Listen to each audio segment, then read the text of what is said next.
안녕하세요. 법령 시간입니다. 오늘은 교재 332쪽입니다. 지난 시간에 많이 어려웠죠? 이번 시간도 많이 어렵습니다.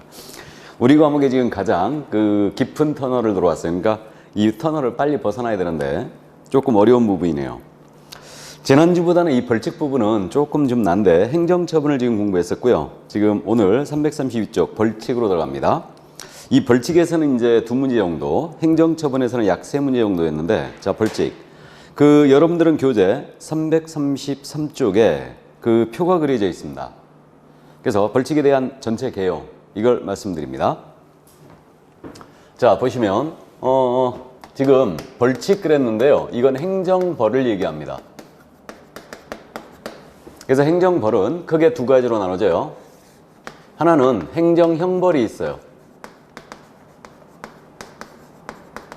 그리고 행정질서벌이 있습니다.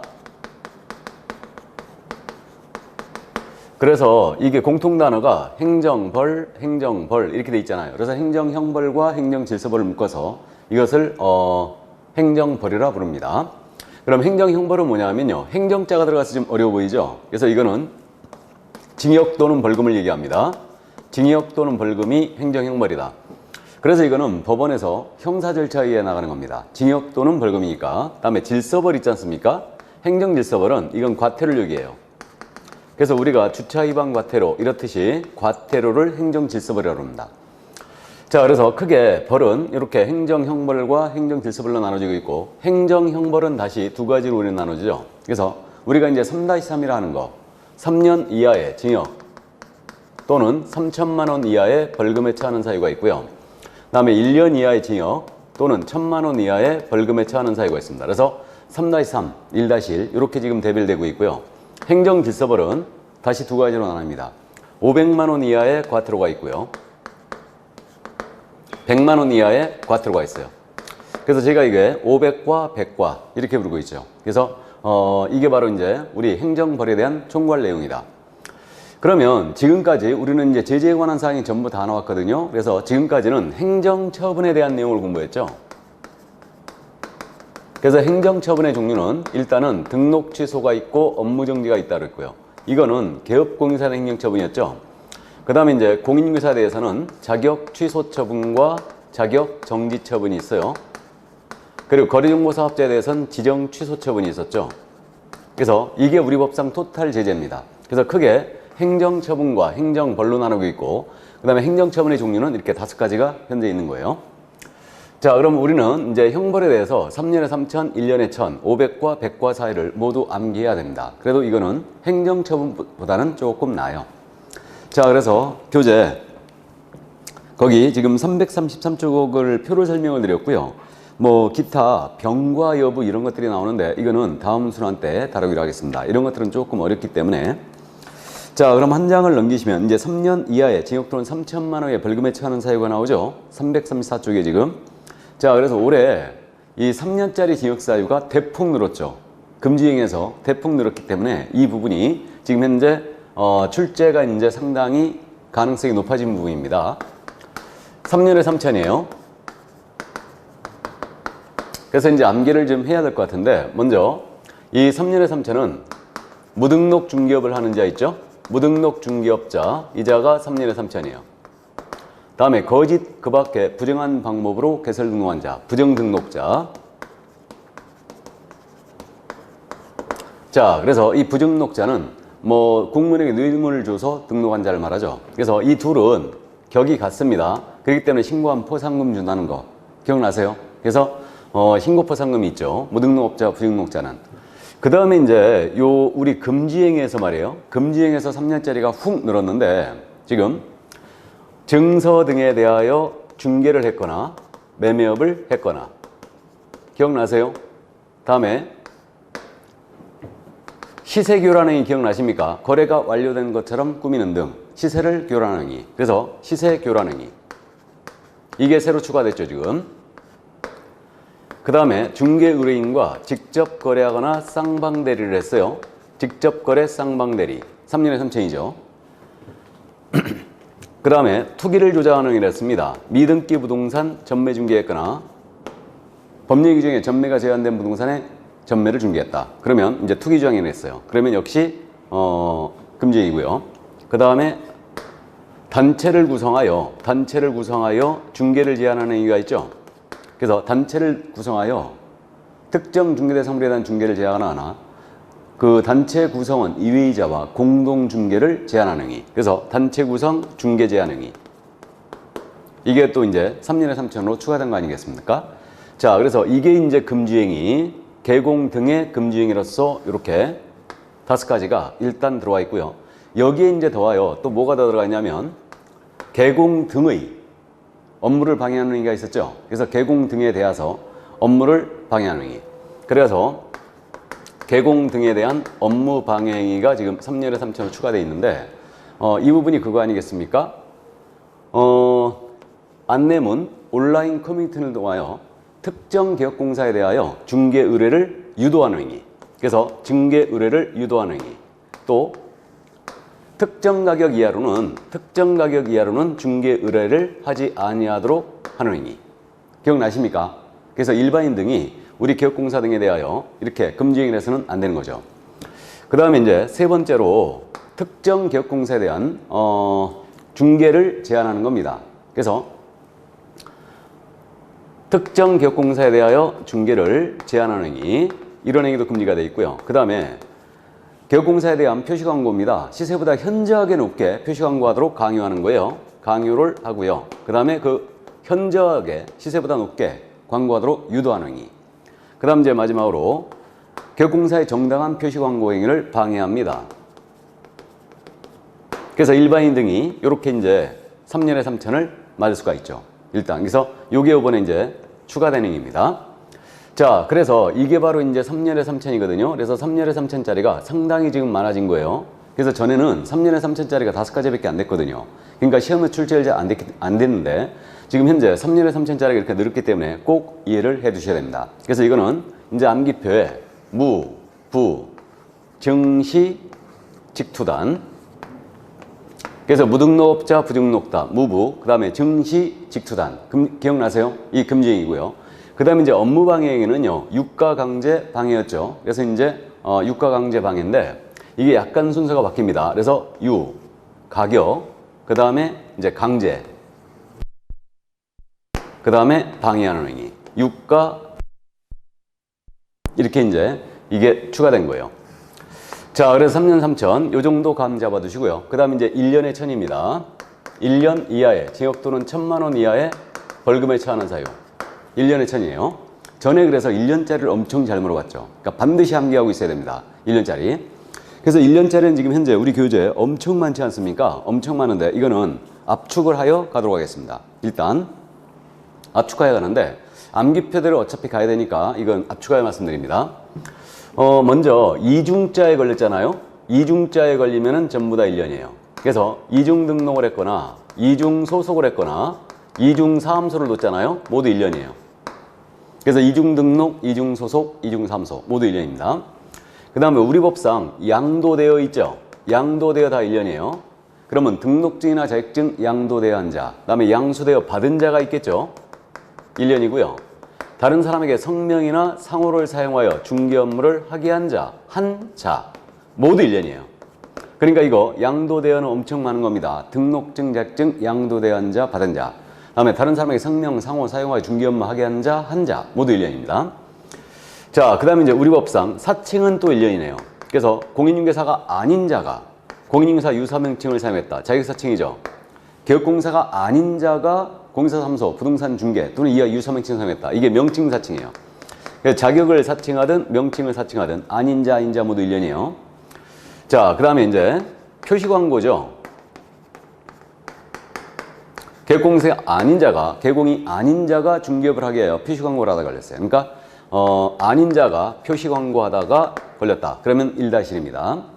그 다음에 거래정보사업자가 1년짜리 맞는 경우가 있어요. 그래서 정보 관련 사항을 거래정보사업자가 위반했는데 그 거래정보사업자께서 개공이 아닌 자로부터 의뢰받아 공개하거나 의뢰받은 내용과 다르게 정보를 공개하거나 차별적으로 정보를 공개했어요. 그럼 이제 1-1이죠. 그 다음에 임시중개시설물 기억나세요? 그래서 천막 그 밖에 이동을 위한 임시중개시설물을 설치했다. 그럼 1-1입니다. 그래서 임시시설물 설치와 이중삼수는 똑같아요. 임취의 1-1이죠. 이렇게. 자, 그 다음에 7번째로 비밀누설자 기억나십니까? 그래서 개업공사 등은 이번 및 다른 법률에 특별한 규정이 있는 경우를 제외하고는 업무상 관련된 비밀을 누설에 사용이 된다. 그래서 비밀누설에 걸렸다. 그러면 1-1인데 요거는 피해자의 명시한 의사에 반하여 처벌할 수 없는 범죄예요. 반의사 불벌죄. 피해자가 가만히 있으면 처벌된다고요? 안 된다고요? 된다겠죠.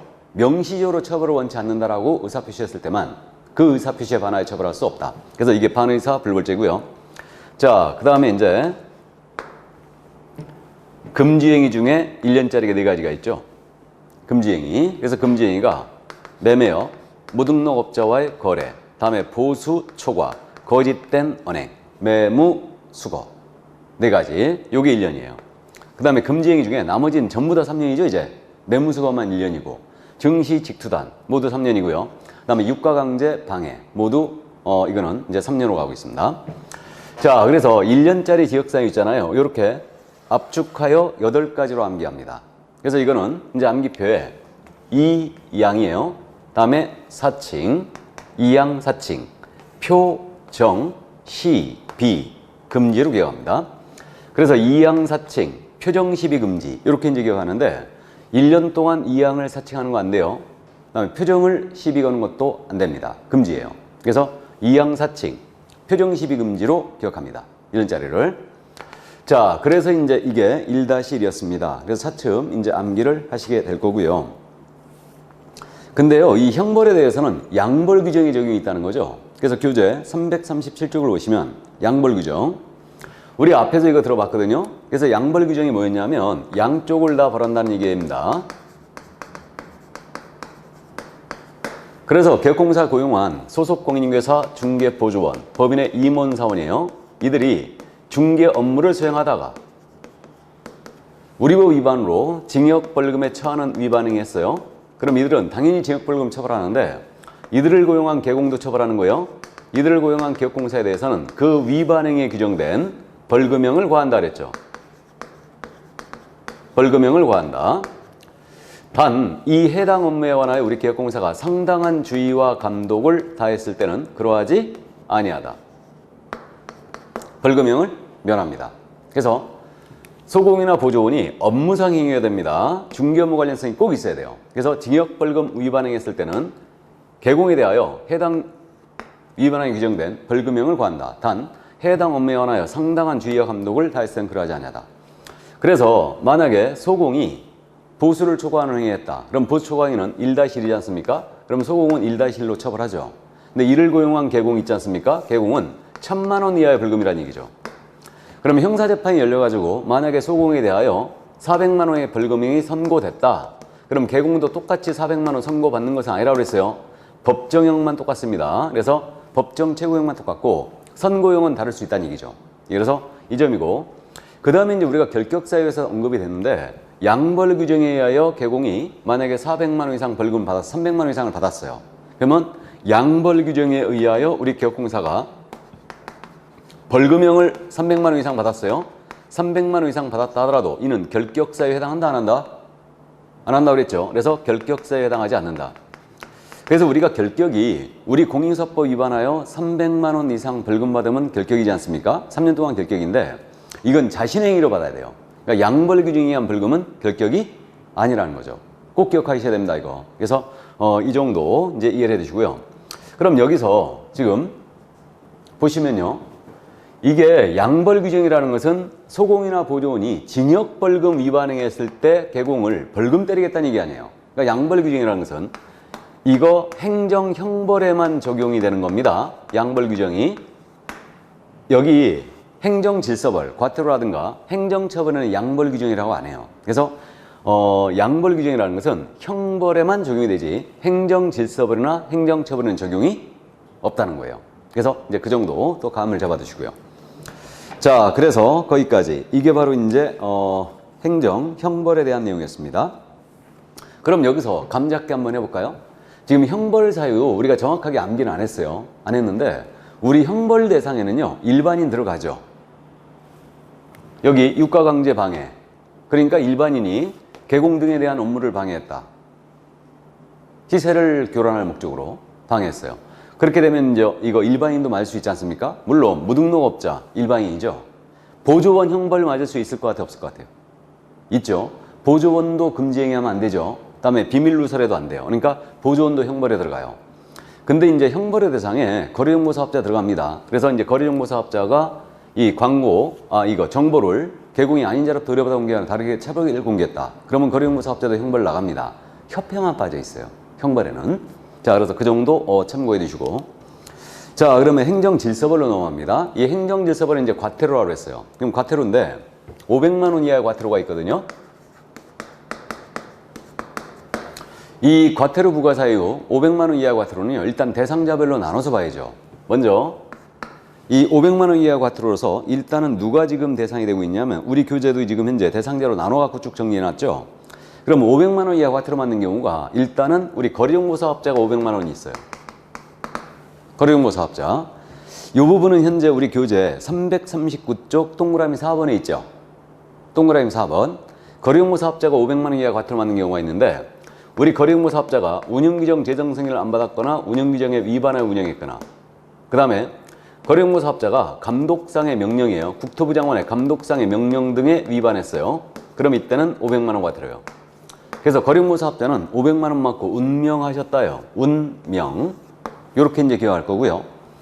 그 다음에 그 밑에 5번에 협회가 나오죠. 공인인증사협회. 그래서 공인인증사협회가 500만 원 이하 과태료 맞는 경우가 있는데, 협회는 공제사업 운영 실적을 공시하라고 그랬죠. 3개월 내에 해야 돼요. 안 했다. 500만 원 과태료고, 협회가 명령자 들어가는 거 있죠. 이거 위반하면 전부 다 500만 원이에요. 그럼 명령자 들어가는 게 뭐냐면 시정명령이 있고요. 개선명령이 있고 감독상 명령이 있어요. 이거 위반하면 전부 다 500만 원 과태료입니다. 그 다음에 임원에 대한 징계 해임 요구에 불응했거나 금융감독원장의 조사검사에 우리 협회가 불응했어요. 그러면 이때는 징계 해임 요구에 불응했거나 조사검사에 불응했다. 그럼 500만 원 과태료입니다. 그래서 협회는 공시 명령을 위반하면 500만 원 징계 먹는다. 이렇게 이제 참고합니다. 근데 협회는 암기할 필요 없어요, 별도로. 이거는 대충 돌더니면 그냥 협회는 500이에요. 그렇게 이해하시면 되고. 자, 그 다음에 이제 또 500만 원 이하의 과태료로서 지금 정보통신 서비스 제공자라고 나오죠. 3번, 동그라미 3번. 찾았습니까? 그래서 이게 정보통신 서비스 제공자.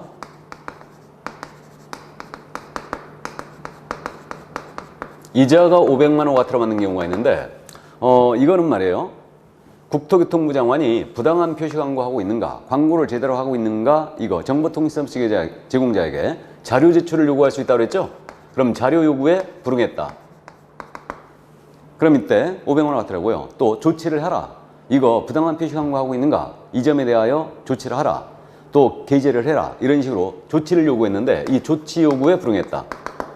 그럼 역시 500만 원 과태료예요. 그래서 이 정도 감만 잡아두시고, 그 다음에 또 500만 원의 과태료를 우리 개공과 소공이 500만 원 과태료 맞는 경우가 있죠. 개공, 소공이 만약에 연수교육을 기한 내 안 받았다. 그럼 500만 원의 과태료예요. 개공, 소공이 연수교육을 500만 원 이하의 과태료죠. 제대로 안 받으면. 연수교육은 2년마다 받아야 된다고 그랬죠. 근데 개공, 소공이 안 받았어요. 그럼 이때는 500만 원 이하의 과태료입니다. 그게 바로 이제 동그라미 2번에 있는 내용이죠. 동그라미 2번. 자, 이렇게 되고요. 그 다음에 이제 우리 개업공인중개사가 500만 원 이하 과태료 맞는 경우가 있는데, 일단 개공이 확인 설명을 성실 정확하게 하지 않았어요. 설명의 근거 자료를 제시하지 않았습니다. 그럼 500만 원 과태료예요. 이거 업무정지 아니에요. 꼭 기억해야 됩니다. 우리 개공이 확인 설명을 성실 정확하게 안 했거나 근거 자료 미제했다. 그럼 500만 원 과태료고, 그 다음에 이제 지금 현재 하는 내용은 338쪽의 동그라미 1번입니다. 표 안에 있는 거, 박스 안에 있는 거. 그 다음에 이제 이번에 부당한 표시 광고. 그 부분이 지금 이제 500만 원 과태료 들어왔죠. 그래서 우리 개업공사께서 부당한 표시 광고했다. 그럼 이때는 500만 원 이하의 과태료인데, 이게 부당 표시 광고가 그거 아니었습니까? 존재하지 않는 물건을 있는 것처럼 광고하는 행위. 대표적인 예죠. 그다음에 이게 거래 가격 등을 사실과 다르게 광고하는 행위. 그 다음에 또 이 사실과 다르게 과장되게 하는 광고 행위. 부당 표시 광고죠. 또 부동산 거래 질서를 해치거나 중개 의뢰인에게 피해를 줄 우려가 있는 광고 행위. 이게 바로 이제 부당 표시 광고 아니에요. 그래서 이 부당 표시 광고는 존다 과해죠. 존재하지 않는 물건을 다르게, 그 다음에 과장되게, 그 다음에 부동산 거래를 해치는 그러한 해칠 우려가 있는 광고라는 겁니다. 이게 부당 표시 광고죠. 그럼 500만 원 이하가 들어오죠, 이거. 자, 그래서 요렇게 이제 500만 원 가트로서는 이해해 두시는데, 자, 그래서 500만 원 가트로는 대상자별로 나눠서 끊어서 여러분들도 기억을 하시기 바랍니다. 그러니까 이런 식으로 해주시고요. 그 다음에 이제 넘어가시죠. 그러면 100만 원 이하의 과트로가 나옵니다. 그럼 100만 원 이하의 과트로는요, 일단 그 사유를 순서를 좀 뒤바꾸겠습니다. 이거는 100만 원 과트로는 먼저 우리 개업공사가 명칭을 위반했어요. 그래서 개공은 그 사무소의 명칭에 공사사무소 부동산 중개 이런 문자를 써야 되죠. 그 다음에 5개 광음을 설치하는 인식할 수 있는 크기로 일단 성명을 표기하게 되어 있습니다. 이걸 위반했다. 그러면 명칭을 개공이 위반하면 100만 원 과태료. 그 다음에 우리 등록 취소를 나오면 등록증 반납하라고 그랬죠. 그러면 등록증을 반납하지 않았어요. 취소한 7일 내에 반납해야 돼요. 안 했다. 100만 원 과태료. 그 다음에 우리 개업공사가 표시 광고합니다. 그래서 표시 광고하면서 명시할 사항이 있었죠. 그래서 이때 성명소연을 명시해야 돼요. 성명, 명칭, 소재지, 연락처 명시해야 되는데 이걸 명시하지 않았다. 그래서 표시 광고로 위반하면 역시 100만 원이 과태료고요. 그 다음에 우리 휴업 신고, 폐업 신고, 기간 변경 신고, 업무 재개 신고 있죠. 우리 법상 일단 신고 위반은 100만 원 과태료예요. 그래서 휴폐업, 기간 변경, 재개 신고 위반 100만 원 과태료고요. 그 다음에 이제 게시 의무 기억나세요? 등자 보수, 등록증 자격증 원본, 그 다음에 보증관계증서 보수표. 그래서 등자 보수를 위반했다. 게시 의무를 위반하면 100만 원 과태료. 그 다음에 우리 중개사무소 이전하게 되면 중개사무소 이전 신고해야 되죠. 며칠 내? 10일 내에 들어가는 거예요. 중개사무소 이전 신고를 위반했다. 역시 신고니까 100만 원 과태료고. 그 다음에 보증을 설정을 했는데 이걸 중개 완성시에 설명하라고 그랬죠. 쌍방에게. 설명을 안 했거나 그 사본 교부해 주라고 그랬어요. 또는 전자문서로 교부하라고 그랬죠. 근데 안 했다. 100만 원 이하의 과태료입니다. 이렇게 되고. 그 다음에 이제 마지막으로 우리 자격 취소하면 자격증 반납해야 되죠. 근데 자격증을 반납하지 않았어요. 7일 내. 또는 자격증 반납할 수 없으면 그 사유서 내게 돼 있는데 사유서를 내지 않았다. 사유서를 냈는데 거짓 사유서를 냈다. 역시 100만 원 이하 과태료입니다. 그래서 이게 100만 원 과태료는 일단 8가지로 정리가 됐는데 이거 명, 등, 표, 휴, 개, 소, 보, 자로 갈 거예요. 그래서 이게 명등표잖아요. 영등포예요. 그래서 영등포, 휴게소, 보자. 그러니까 100만 원 가지고 영등포 휴게소에서 보자. 이렇게 기억할 겁니다. 100만 원 가지고 영등포 휴게소에서 보자. 자, 그래서 이렇게 이제 100만 원 이하 과태료 사유는 기억을 해주시면 되겠네요. 자, 그래서 이게 이제 백과사인데 과태료는 문제가 뭐냐면요. 이게 부가권자와 대상자가 딱딱 정해져 있다는 거예요. 이걸 주의해야 돼요. 이걸 아주 출제를 잘하는데 느낌이 이제 오실 겁니다. 여기 보시면 거래정보사업자와 협회입니다. 이거 과태료 부과징수권자 누구겠어요? 당연히 국장이겠죠. 그 다음에 협회에 대한 과태료도 국토부 장관이에요. 그 다음에 정보통신 서비스 제공자에게 자료 제공을 제출을 요구했거나 또는 조치를 요구했는데 불응했다. 그럼 이거는 누가 부과징수하겠어요? 국장이 요구한 거죠. 그러니까 국장이 부과징수하죠. 그 다음에 연수교육 받지 아니한 개공과 소공이에요. 이거 주의해야 되죠. 연수교육 안 받은 개공, 소공은 연수교육 실시권자가 시도의사 아닙니까? 그러니까 이건 시도의사예요. 그 다음에 개공이 확인 설명을 정확히 안 했거나 근거자를 제시하지 않았다. 그 다음에 개공이 부당한 표시 광고하다 걸렸다. 존다, 과해. 여기에 걸리게 되면 500만 원 과태료인데 여기에 대해서는 등록관청이 때리겠죠? 그래서 일단은 이렇게 되고요. 그 다음에 여기 영등포 휴게소 복까지. 이건 중개 업무와 관련된 경미한 사항 아니에요? 그러니까 이건 개공이 위반한 거고 여기에 대해서는 등록관청이 부과징수할 거예요. 근데 자격증 미반 납자. 자격증 미반 납자에 대해서는 이거 시도의사가 때리겠죠? 정확하게는 자격증 교부, 시도의사. 이 자리에 반납해야 되니까 시도지사가 부과징수할 겁니다. 그래서 과태료 부과권자는요. 국장, 시도지사, 등록관청입니다. 이렇게 되고 있고요. 대상자는 거래업무 사업자, 협회, 정보통신서비스 제공자, 다음에 소공사까지 다 들어가요. 이렇게 되고요. 여기에 그럼 누가 빠졌어요? 중개보조원이 또 빠졌죠. 그러니까 중개보조원은 과태료 대상에 들어가지 않습니다. 그래서 중개보조원은요, 행정처분 맞을 일도 없고요, 과태료 맞을 일도 없어요. 그래서 이제 그러시더라고요, 가끔. 일을 배우려고 할 때는 일단은 자격증이 있는 것보다 없는 게 낫다, 이렇게 이제 말씀하시는데, 일을 배우는 건 배우는 건데 자격증이 없던 있던 중개 업무를 알아야 될 거 아닙니까? 그러니까 어쨌든 이 중개보조원 행정처분하고 행정질서벌에서 대상자에 다 빠져 있습니다. 그래서 이 정도 감 잡아두시고, 행정질서벌 대상자는요, 일단은 이렇게 보조원이 지금 빠졌다는 거 감만 잡아두세요. 자, 그래서 여기까지고요. 그럼 이제 과태료도 마찬가지로 500만 원 이하, 100만 원 이하로 돼 있잖아요. 그러니까 업무정지 자격정지처럼 과태료도 부과 기준이 있어요. 그래가지고 교재 342쪽을 보시면 과태료의 부과 기준 그래가지고 이 경우는 얼마, 이 경우는 얼마, 이 경우는 얼마 이렇게 쭉 나열돼 있죠, 지금. 이게. 그래서 과태료 부과 기준 금액을 낸 적이 있느냐? 24회 때 한번 낸 적이 있어요. 근데요, 솔직히 이거 과태료 부과 기준 금액, 이거는 암기 못 합니다. 그러니까 이거는 깔끔하게 포기하겠습니다. 과태료 부과 기준 금액은 업무정지 기준기간하고 자격정지 기준기간 6개월이냐 3개월이냐는 우리가 나중에 이제 감을 잡아요. 감을 잡는데 과태료 부과 기준 금액은 일단 포기를 합니다. 이거는 깔끔하게 포기하고, 이거 24회 때 출제했는데 그 출제자한테 진짜 혹시 묻고 싶습니다. 출제자는 암기하고 있는지. 지도 암기 못하고 있는 것을 우리한테 물어보면 안 되죠, 이게. 그래서 어쨌든 이 과태료 부과 기준 금액은 깔끔하게 포기하는데, 다만 알아야 될 부분이 있어요. 거기 342쪽에 일반 기준이라고 돼 있죠. 1번 찾았습니까?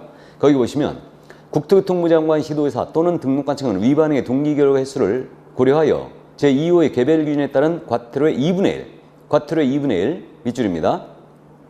범위에서 그 금액을 늘리거나 줄일 수 있다. 다만 늘리는 경우에도 500만 원, 100만 원을 초과할 수는 없다. 그 얘기예요. 똑같죠, 뭐. 업무정지, 자격정지도 마찬가지로 그 기준기간에 위반행위 동기, 결과, 횟수를 참자가 2분의 1을 벌써 가감할 수 있고, 가중하더라도 6개월 초과할 수 없었죠. 마찬가지예요. 과태료도 500만 원, 100만 원은 일단 2분의 1 범위 내에서 가감할 수 있고요. 가중하더라도 500만 원, 100만 원을 못 넘깁니다. 자, 그래서 그 정도 기준금액이 있다는 거 이해만 일단 해두세요.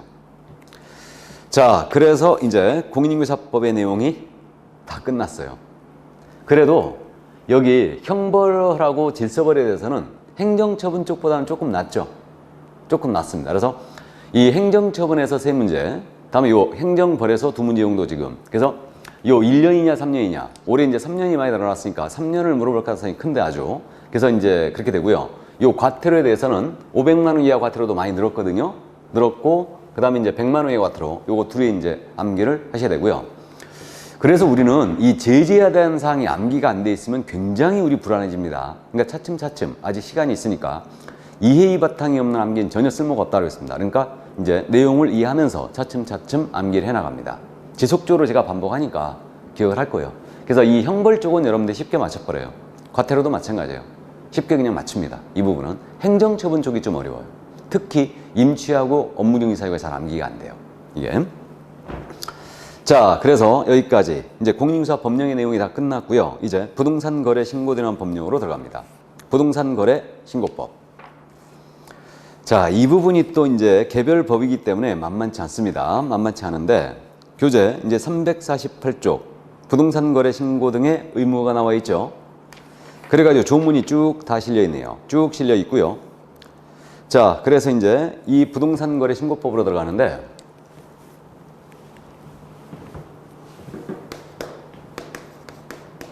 부동산 거래 신고 등에 관한 법률.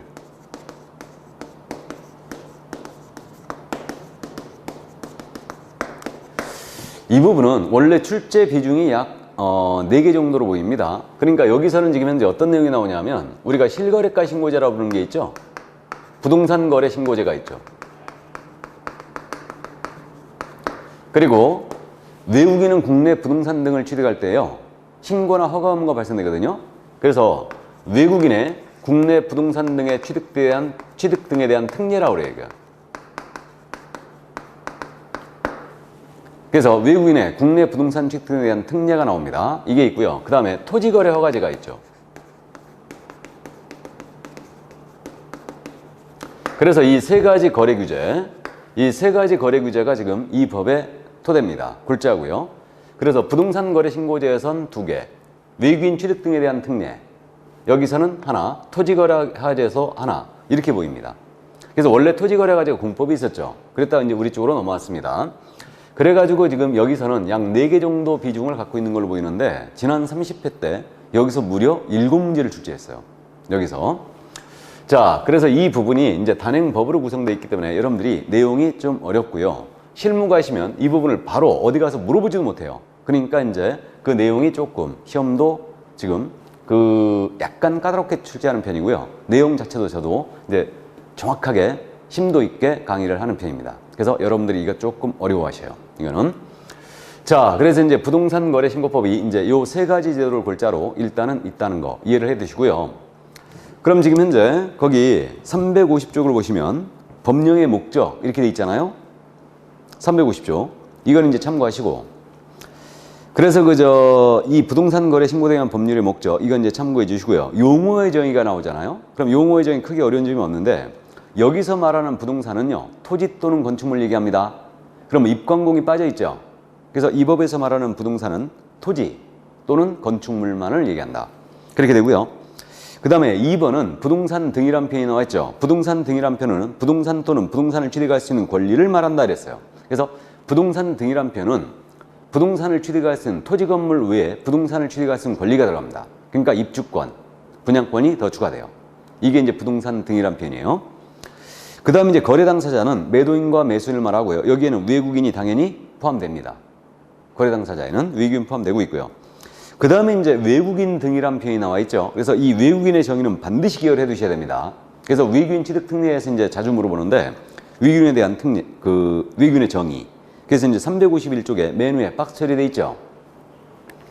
자, 그럼 이 법상 용어의 정의에서 우리가 이제 외국인의 정의, 외국인이 누구냐? 이 부분을 이해하고 있어야 되는데 일단 외국인은 대한민국 국적이 없는 자. 이게 바로 외국인이죠. 그러면 이 외국인은 대한민국 국적이 없는 자인데 외국인은 시민권자가 있고 영주권자가 있잖아요. 그러면 영주권 취득자가 외국인이다. 시민권 취득자가 외국인이다. 시민권 취득자예요. 영주권자는 제외 국민입니다. 여전히. 그렇기 때문에 시민권 취득이 외국 국적 취득이다. 그 다음에 외국 법에 의하여 설립된 법인이 있죠. 외국 법인. 당연히 이 법상 외국인으로 취급받고요. 그 다음에 그 단체도 포함됩니다. 국제기구와 같은 외국 단체. 당연히 포함해요. 그래서 이제 외국의 법에 의해 설립된 단체들, 이것도 당연히 포함되고 있고요. 외국 정부도 당연히 들어갑니다. 외국 정부도. 자, 그 다음에 내국 법인일지라도 외국인으로 취급하는 경우가 있습니다. 그래서 내국 법인일지라도 우리나라 법에 의해 설립된 법인이에요. 여기에 사원 또는 임원 또는 그 구성원이죠. 이들의 2분의 1 이상이에요. 2분의 1 이상이 만약에 외국인으로 채워진 내국법인이 있죠. 이 법인은 외국인 취급을 받아요. 그러니까 예를 들어서 우리나라 법에 의해 설립된 법인인데 임원이 10명 있는 거예요. 10명이 있는데 이 중에 5명부터 만약에 외국인이잖아요. 5명이 외국인이다. 그러면 이 법인은 외국인 취급을 받아요. 그래서 2분의 1이라는 걸 꼭 기억을 해 두셔야 됩니다. 이걸 기억해 두셔야 되고, 그 다음에 의결권. 우리나라 법에 의해 설립된 법인인데 의결권. 이건 주식수를 이해하면 돼요. 의결권이라든가 자본금이에요. 이것의 2분의 1 이상을 외국인이나 외국 법인이 갖고 있잖아요. 그럼 역시 마찬가지로 이 법인은 외국인 취급을 받습니다. 그래서 2분의 1을 꼭 기억해 두셔야 돼요. 반 이상입니다. 과반수가 아니다. 자, 그래서 이게 바로 외국인의 정의고 외국인 정의 기억을 해 두셔야 됩니다. 반드시. 자, 그럼 이제 용어의 정의, 이 법상 용어의 정의에 대해서 외국인까지 다 살펴봤어요. 그럼 이제 부동산 거래 신고제가 제일 먼저 나오고 있죠. 그래서 이제 부동산 거래 신고제를 보시자 이겁니다.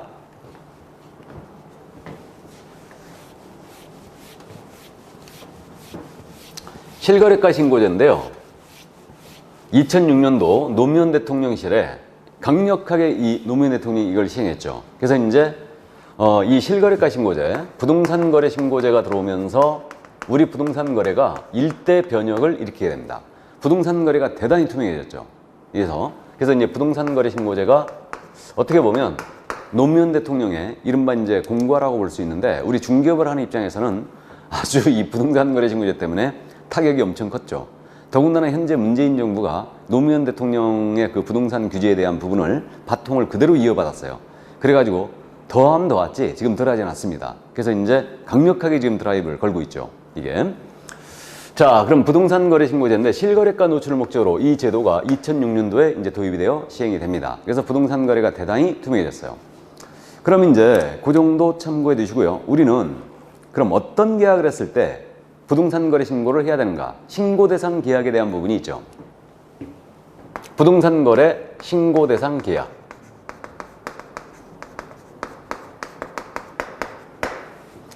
자, 그래서 교재 357쪽을 보시면 거기 350쪽에 1번 신고 대상물 및 신고 대상 거래 이렇게 돼 있죠. 그래가지고 다음의 어느 하나에 해당하는 계약을 체결한 경우 그 실제 거래계약 등 대통령령으로 정하는 사항을 거래계약, 매매계약, 공급계약을 말함. 거래계약의 체결일로부터 30일 이내 그 권리의 대상인 부동산 등의 소재지를 관할하는 시장, 군수 또는 구청장 이하 신고한 청이라 한다에게 신고하여야 한다 그랬어요. 이게 이제 우리 이법 일단 3조 1항 조문을 제가 잠깐 읽어드린 겁니다. 그럼 지금 현재 그 박스 안을 딱 보시면 박스에 지금 현재 잘 써져 있습니다. 부동산에 대한 매매 계약 그랬죠. 그럼 부동산은 토지 건물을 말한다고 그랬죠. 그러면 동그라미 1번 부동산 밑줄 매매 계약의 밑줄. 그럼 토지 건물에 대한 매매 계약했다. 거래 신고하는 거예요. 그 다음에 동그라미 2번입니다. 택지개발촉진법, 주택법 등 대통령령으로 정하는 법률에 따른 부동산에 대한 공급계약을 했어요. 그러면 이 토지 건물에 대한 공급계약의 밑줄이에요. 그럼 이때 대통령령으로 정하는 법률이라는 게 일단 8가지가 있어요. 8개 법에 따른 토지 건물의 공급계약. 이건 거래 신고하는 거예요. 그래갖고 그 8개 법이 암기할 필요는 없는데 눈여겨봐두기는 합니다. 건축물에 분야에 관한 법률이 있죠. 그 다음에 공공주택 특별법이 있고요. 다음에 여러분들이 공법 시간에 보면 도시개발법이 있어요. 그 다음에 도시 및 주거환경 정비법이 있고요. 그 다음 빈집 및 소규모주택 정비에 관한 특례법이 있고, 그 다음 산업입지 및 개발에 관한 법률이 있죠. 산입법이죠. 그래서 이 6개가 더 있고요. 그 다음에 이제 한 장을 넘기면 주택법과 택지개발촉진법이 있어요. 그러니까 이 8개 법에 따른 토지 건물의 공급계약 거래신고하는 거예요. 그러니까 최초의 분양계약도 거래신고 들어간 얘기예요. 그 다음 동그라미 3번은 다음의 어느 하나에 해당하는 지위의 매매계약 그랬죠. 역시 매매계약입니다. 그래가지고 기억에 위 2에 따른 계약을 통하여, 위 2가 뭐냐면 부동산 공급계약이에요. 부동산 공급계약을 통하여 부동산을 공급받는 자로 선정된 지위, 이것에 매매계약을 하면 거래신고라는 얘기예요. 그럼 기억 부분 말미에다 가로 열고 분양권이라고 메모하세요. 분양권. 그 다음에 니은이에요. 도시 및 주거환경 정비법 제74조에 따른 관리처분계획의 인가 및 빈집 및 소규모주택 정비에 관한 특례법, 이 법 29조에 따른 사업 시행계획 인가로 취득한 입자로 선정된 지위. 이게 뭐냐? 가로 열고 입주권이라고 메모하세요. 입주권. 이것에 매매계약을 하면 거래신고 들어오셔야 돼요. 자, 그러면 신고대상 계약에 대해서 일단 정리 한번 해볼까요, 그럼?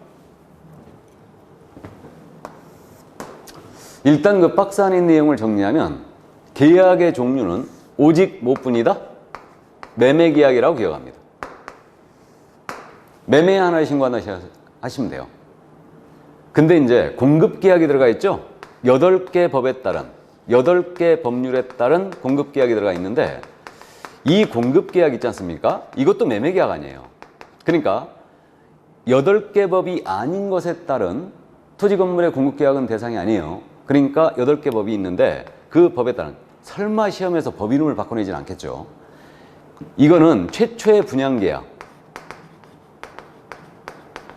이거 거래신고하라는 얘기예요. 그래서 일단 감을 잡기를 오직 계약의 종류는 매매 안 한다. 그러면 교환계약입니다. 신고 대상이다 아니다? 아니다. 임대차 대상 아니죠.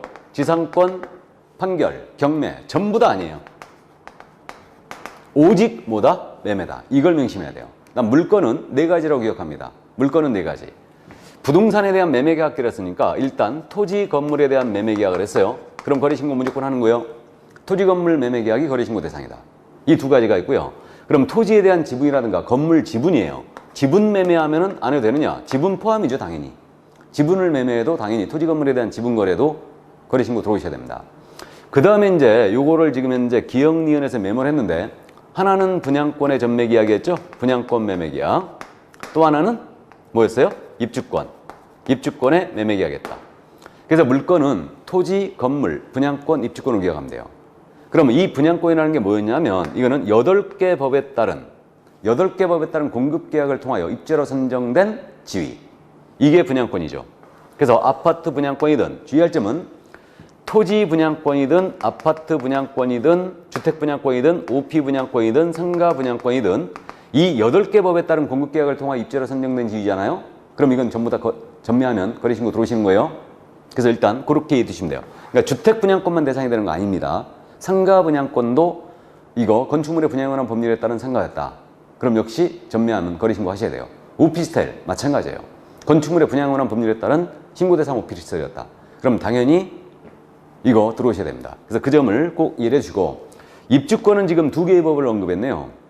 그 2개의 법이라는 게 우리가 도시및 주거환경정비법이 있죠. 이 법에 따른 관리처분계획 인가, 또는 그 빈집 및 소기주택 정비에 관한 특례법, 이게 이제 빈집법이라고 그러는데, 이 법에 따른 사업 시행계획 인가를 받아 입주자로 선정된 지위랬어요. 그러니까 이거 입주권은요, 사실상 제가 입주권이라고 그러고 있지만 이건 분양권의 성격이 있는 거예요. 그럼 여러분들이 정비법에서 관리처분계 인가라는 걸 받았잖아요. 그럼 들어갈 대지와 건물의 원인도 특정이 돼버립니다. 그래가지고 이 입주권이 만약에 전매가 가능한 거였다. 그럼 이거 전매하면 거래신고 들어오시라는 얘기입니다. 이게. 그래서 이게 이제 입주자로 선정된 지위.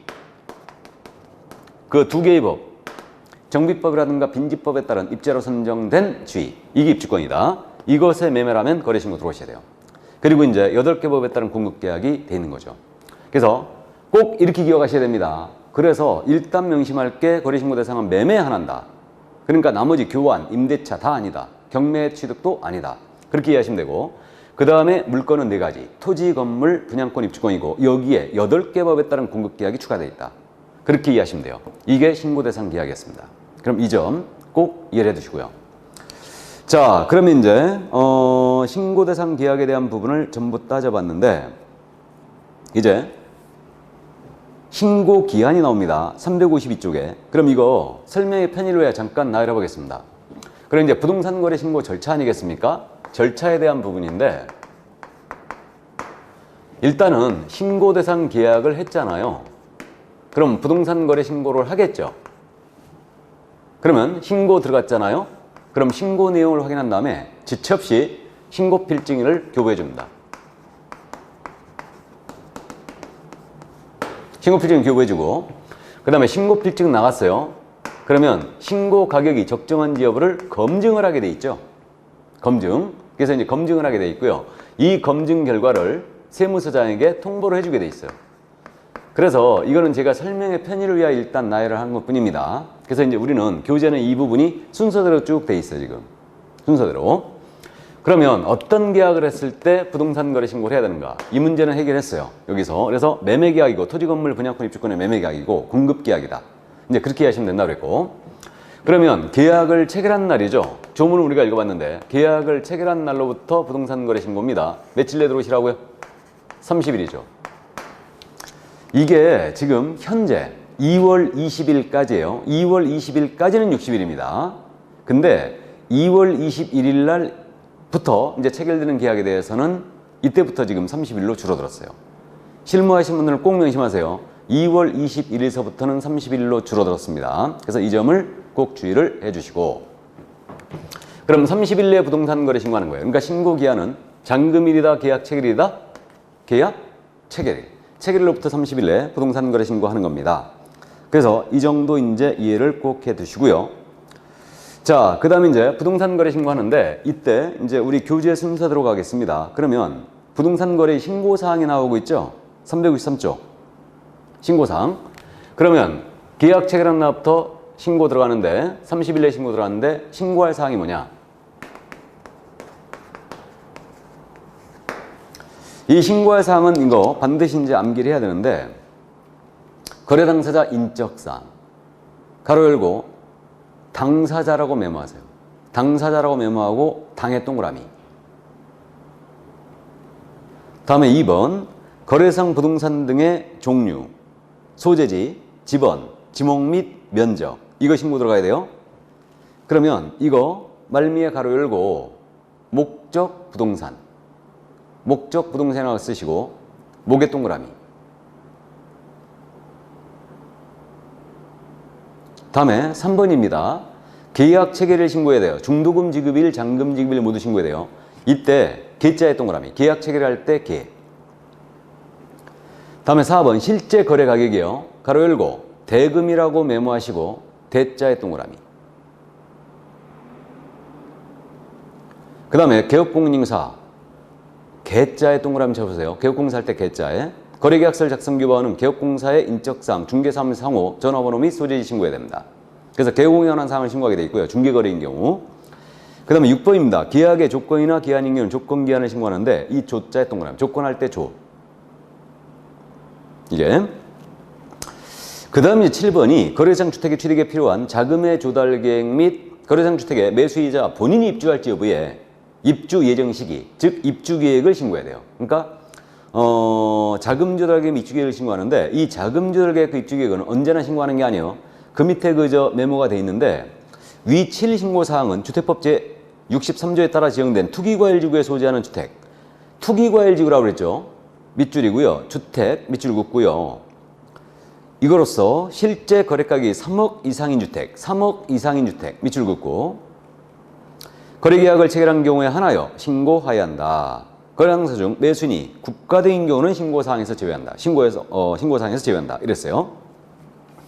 자, 그럼 이제 신고사항 암기하자는 뜻인데 동그라미 친 게 지금 순서를 당, 모, 개, 대, 개, 조 이렇게 동그라미 쳤어요. 그 다음 이제 마지막 7번에 자금 조달 계획과 입주 계획을 신고하라 이랬습니다. 그럼 이 부분에 대해서는요, 이게 당사자 아닙니까? 목적 부동산이에요. 계약의 연월일. 다음에 대금, 개업 공인사에 관한 사항이고 조건기한 있으면 조건기한입니다. 이게 어디서 나오는 거냐면요. 우리 나중에 부동산 등기 특별취법에서 계약서의 거민제도 공부하거든요. 거민계약서의 필수기재 사항 있죠. 이게 부동산 거래 신고사항과 일치한다고 보시면 돼요. 이게 말만 틀릴 뿐 똑같아요. 그래서 지금 당사자는 매도 매수인의 인적사항이죠. 그 다음에 목적 부동산은 부동산의 종류, 소재지, 면적, 지목입니다.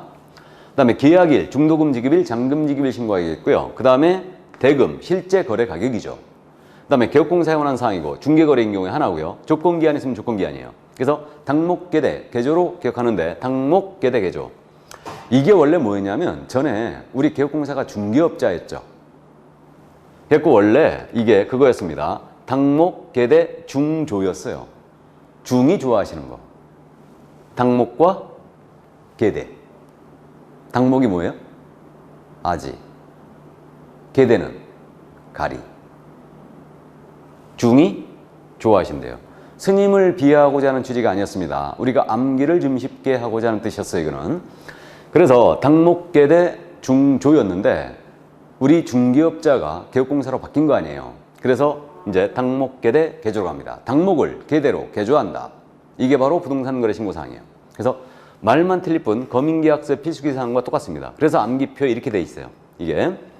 그 다음에 이제 자금조달계획과 입주계획을 추가해 신고하는데 이 부분이 지금 현재 여러분한테 강력하게 얘기하기가 좀 그렇습니다. 왜냐하면 현재 이 부분 개정을 하겠다고 입법 예고돼 있어요.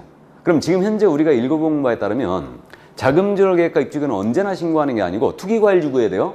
투기과일지구에 소재하는 주택입니다. 주택으로서 거래가가 얼마 이상? 3억 이상이었잖아 이거. 근데 이거를 지금 현재 바꾸겠다 이거예요. 2월 21일서부터. 그래서 이게 아직 확정이 안 됐는데 입법 예고된 상태예요. 입법 예고된 상태에서는 지금 현재 이거를 뭐라고 말씀드리기가 조금 곤란한데 이거 확대합니다.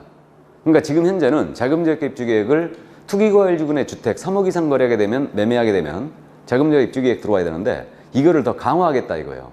그래갖고 조정지역 전부 다 이제 조정지역으로 확대하고요. 조정지역과 투기과열지구는 틀리죠. 그러니까 조정지역으로 전체 확대를 하겠다 이거고요. 그 다음에 비규제지역, 그러니까 조정지역이 아닌 지역에서도 일단 자금지역 입주 계획을 받겠다. 6억 이상인 경우 이게 예고돼 있어요. 그 다음에 투기과열지구내 주택으로서 9억 이상이잖아요. 그럼 자금조달 입주 계획을 신고하는데 이때 증명서류까지 다 첨부해야 돼요. 자금조달에 대해서 증명서류까지 아주 잡으려고 작정했습니다. 들들 볶아먹는 거죠 지금. 그래서 어쨌든 이거는 확정이 되거든 제가 다음 순환 때 더 자세히 말씀드리겠습니다. 이게 있다는 것만 이해해 주세요. 자금조달 입주 계획을 신고해야 된다. 있다는 것만. 근데 언제나 하는 건 아니다. 그 정도 이해하시고요. 자, 그래서 이제 신고사항은 당목계대 개조로 기억해 주시고, 다음 교재 순서 들어갑니다. 신고 관청은 어디냐? 그럼 신고 어디다 해야 되느냐 이 문제인데 관할이에요. 관할은 부동산 소재지입니다. 토지건물 소재지 관할 시군구청장. 그래서 부동산 소재지를 관할하는 시장, 군수, 구청장이 들어간다. 이자를 지금 우리 뭐라 하느냐? 여기서 부동산 거래 신고를 받았죠. 그러니까 이자를 신고관청이라 부릅니다. 매수인의 주소지 관할이 아니에요. 그래서 신고관청이 이제 관할입니다. 문제 없고. 그 다음 이제 신고 의무자는요. 일단 쌍방이 직거래했어요. 매도 매수가 중개업소를 통하지 않고 쌍방이 직거래했습니다. 그럼 직거래하게 되면 누가 신고해야 되느냐? 당연히 매도 매수가 공동으로 신고하셔야 돼요. 공동으로 하셔야 되고, 만약에 그럼 한 장 넘기시면 개업공인회사의 중개 이랬잖아요 지금. 그럼 개업공인회사가 만약에 거래계약서를 작성했다. 그러면 이게 중개거래죠. 이 경우는 개공이 신고를 할 의무를 부담해요. 이때는 당사자에게는 신고 의무 자체가 없어요. 그래서 일단 요 정도 이제 감만 잡고요. 나머지 이제 좀 더 세부적인 내용은 우리가 세부적인 신고 방법을 따지면서 일단은 따져봐야 됩니다. 그래서 일단 신고 의무자는 이렇게 돼 있다는 거 이해두시고, 그 신고 방법에 대한 부분은 일단은 그 시군구를 신고관청을 방문하여 신고하는 방문 신고 방식과요, 인터넷으로 하는 전자문서 신고 방식이 있죠. 그러니까 이렇게 신고 방법은 크게 이제 두 가지로 나눠져요. 그러니까 신고의 방법은 방문 신고의 방식이 있고 또 하나는 인터넷으로 하는 전자문서 신고 방식이 있죠. 이게 두 가지로 크게 나눠집니다. 자, 그럼 일단 여기까지 이해를 해 두시고 그러면 조금 쉬었다가 세부적인 신고 내용은 더 보도록 하겠습니다. 잠시 쉬도록 하겠습니다. 잠시 쉬죠.